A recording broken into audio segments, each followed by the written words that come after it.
Hello everybody, up to the point where you're going to see this bit of video now. I've carried the glider across the field on my own. I've had trouble with the camera while I was clipped in. Albert trying to sort it out, it was upside down.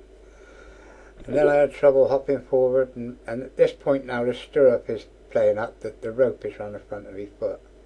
And then suddenly a gust from the north. In I go. I can't moan, it's the second A-frame I've done in 45 years. Never had any other accidents apart from that.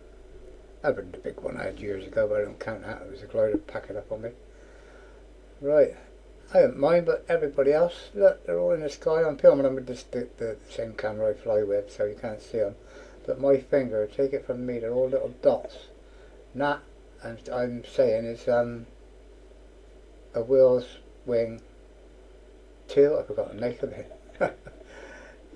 It's one I've been told, a Sport 2, it's one I've been told I ought to get.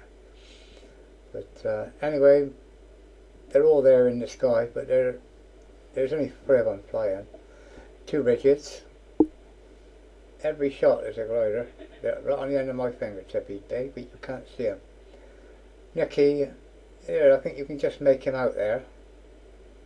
Way out front. Here. Little clouds was forming. Now it was working really good. Nicky said they got up to £2,000 and plus. There's a glider going across the front. I think that's the Sport 2. He travelled about a little bit better than I would, so I think I want one. I'm keeping my eyes out for one. Anyway, the day, as I say, was good. They had about 2 hours, 2.5 hours flying, and then it went cold again. Everybody packed up and we all shot off home. But it was a good day. There's me on the ground now, glider packed up, cups of teas. I was off home early, and thank God after a drastic day, everything going wrong, I beat the main traffic coming back into Bristol, which was great, because that's no fun, I can tell you. Here's the glider, here's Nicky coming in. Nicky was knocked from pillar to post on his approach, but nice landing. That glider he got is an older one, but by God it's a rigid, it flies well. Okay, that's Nicky in. Oh no, sorry, that's the Sport 2. There's Nicky on the ground. Oh, it was Nicky, he's on the ground. I think I missed the Sport 2. There's the Sport 2 on the ground. I was looking round it. It's not that dissimilar to mine. Got a little bit more double surface than mine. And when looking around the back of it, I noticed that his lift lines don't hold the cell up like mine holds mine up. Even when it's loaded, the lift lines are still working. I thought in flight they are, that they're hardly being held up. I thought the lift lines were only meant to work when the glider went into a dive, but mine, they're working all the time. Which might be why I don't get a good glide angle. Anyway, there's in the middle, it's not a dot, it's Steve Fenton coming in on his rigid. The gliders today, by the way, this is Steve Fenton, or Benson, just landing. The other pilot was Nicky W. I forget his second name. He did tell me how to spell it. It's a funny name. And the other guy is a chap called Louis. I'm not sure what club he's from, but he doesn't come to Westbury very often. Anyway, next day at home now, looking at the damage. First thing I did, I went in the garage and pulled out all the uprights that I had. I actually had 2 there that are uprights from my other Calypso. Now these are 2 bits left over from the last stock I bought from the firm I buy my steel from. They're long enough to do either a Calypso or a Cherokee upright. So I've got bits of material everywhere. Those 2 that's tied together there with red tape, they're the actual Calypso ones. But they're not as strong as I'd like them, but I could have put them on it. Anyway, there's the glider on top. Down she comes. I assume there's a bolt, one end got to be changed, just one bolt come out, there's the upright. And at the other end, same again, one bolt, no effort at all. So it's just a matter of pick what tube, cut it to size or length, and drill 2 holes in it and bolt them back on. Make sure you don't cross the wires when you're putting them back on, so everything's all normal. Okay, there I am looking at them, boss long enough. That's well long enough. 2 inches got to come off of that one. Okay, so I know I've got 2 at least that do the job. Well, 4, because I've got the 2 clips uprights if I want them as well. This steel, by the way, is the steel that I bought on my last batch. It's upgraded steel from when the clipser would have been made. It's stronger and better stuff. The only difference is it's got no coating on it. But aluminium tends to form its own coating, so after rubbing it with a cloth a few times and taking all the work grease off of it, it'll be as good as coated. Okay, so there's the 2, that is the actual Calypso uprights that come off of the yellow Calypso. Thank God I didn't have to canalise the Calypso. I forgot I'd took them off and renewed them. I put the thicker, the heavier ones on. I'll show you a minute the gauge. Anyway, there's the gauge I'm going to put on.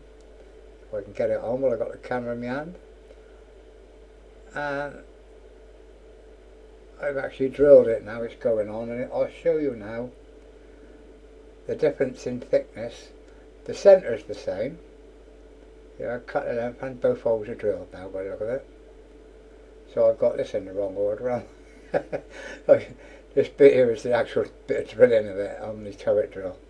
But never mind, it's simple enough. I tend to do it with a small drill first, mark it, get centres, dead centre, and then put a bigger drill through. Aluminium tends to snatch on the little drills though, so I always tend to leave them loose in the chuck so they spin rather than break. Okay, I've made them, they're ready to go on. I'll take this tape off, and in actual fact that I'll go in the garage and use some wood.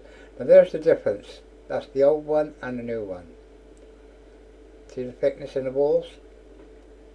I play safe with everything I do. Anyway, there she is going on, and the only difference is at that point there's a little lip. But that lip, not a problem. It'll go in the thing and be filed round with a file.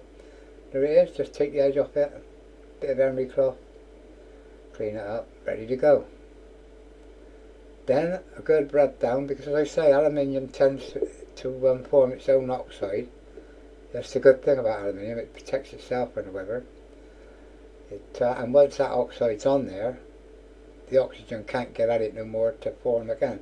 Unlike rust forms and then rust carries on forming right away through the metal. But thank God this aluminium rust, once it's on the surface, it's not caused by water, it's caused by oxygen. Anyway, there it is, she's on, edges rounded and smooth. I think now we come along to the next problem. The bolt's not big enough, because the bolts are dead the right size with just 2 threads through when they're tightened up.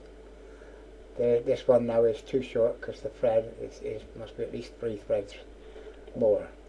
But out in the van I've got 3 boxes I always carry with electrics, nuts, bolts, washers, crimping gear. I can make cables and everything I can make for a boat and hang glider. So I soon got the box out and took it out on the driveway because it wasn't very nice sat in the car, but there you are. I took the 2 solar panels out with the front pannier there. Lyra sits on top there when we're travelling. 2 solar panels are in there, along with 3 boxes of this, nuts, bolts, washers, electrical fittings, light bulbs, you name it, I've got it. There's the crimper, that's for making wires up for the boat and for the hang glider. There's all the different fittings I buy. There's patches, that's for me red glider I was flying on a Doom Sunday. Anyway, I went through all the nuts, bolts and all the fittings, glider tanks, and I had everything bar the size I wanted. Mind you, when I buy an order, I tend to buy an order.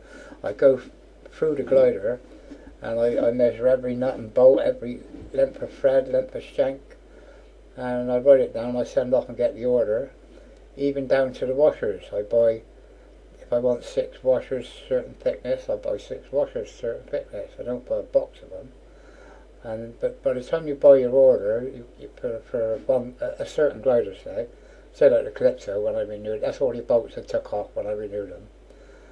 If they're any good or semi-good, I keep them because they will do for other projects. But there's 2 bolts there. I actually had to, that's for the Cherokee. The Cherokee got a turret on a leading edge, and the bolt needs to be that little bit longer. And I had to send to America for them, £29 each plus postage. And those glider tangs there's 2 glider tangs with eyelets already on them.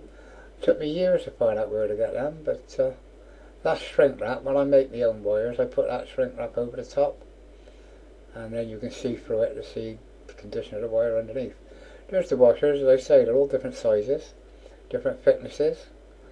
Some are down to like mil thick, and others you can get 2 or 3 mil thick, whatever you want to take up the amount of thread, so your thread and your nut and bolt is perfect when it's on the aircraft.